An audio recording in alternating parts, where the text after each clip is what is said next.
എടാ മോനെ എന്നോട് വിളിച്ചേടാ, ഞാനവിടെ ഒന്ന് ഇരിക്കട്ടെടാ.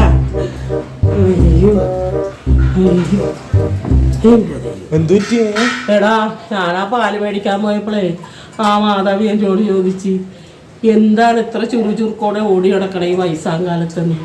അവള് പറയേണ്ട താമസമുള്ളടാ. ഞാനവിടെ കിടന്ന് വെച്ചാൽ വെള്ളത്തിലേക്ക് വീണിട്ട് എൻ്റെ കാല് കുഴി അറിഞ്ഞടാ, കുഴിയിലേക്ക് ആയിപ്പോയി വീണു.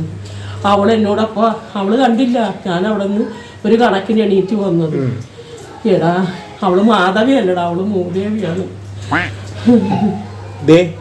കഴിഞ്ഞ പ്രാവശ്യം ജാനകി മതലിന്ന് വീണെന്ന് പറഞ്ഞ് ഇവിടെ ചിരിച്ചും കളിച്ച് വന്ന് പായസം വെച്ച് ഓർക്കണ്ട.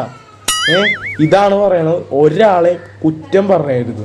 അയാളുടെ അവസ്ഥ വരുമ്പോ നമ്മൾ തന്നെ അനുഭവിക്കേണ്ടി വരും. ശരിയാണടാ, ദൈവം നേരത്തെ പിന്നെ പിന്നെയാണ്. ഇപ്പോഴാണടാ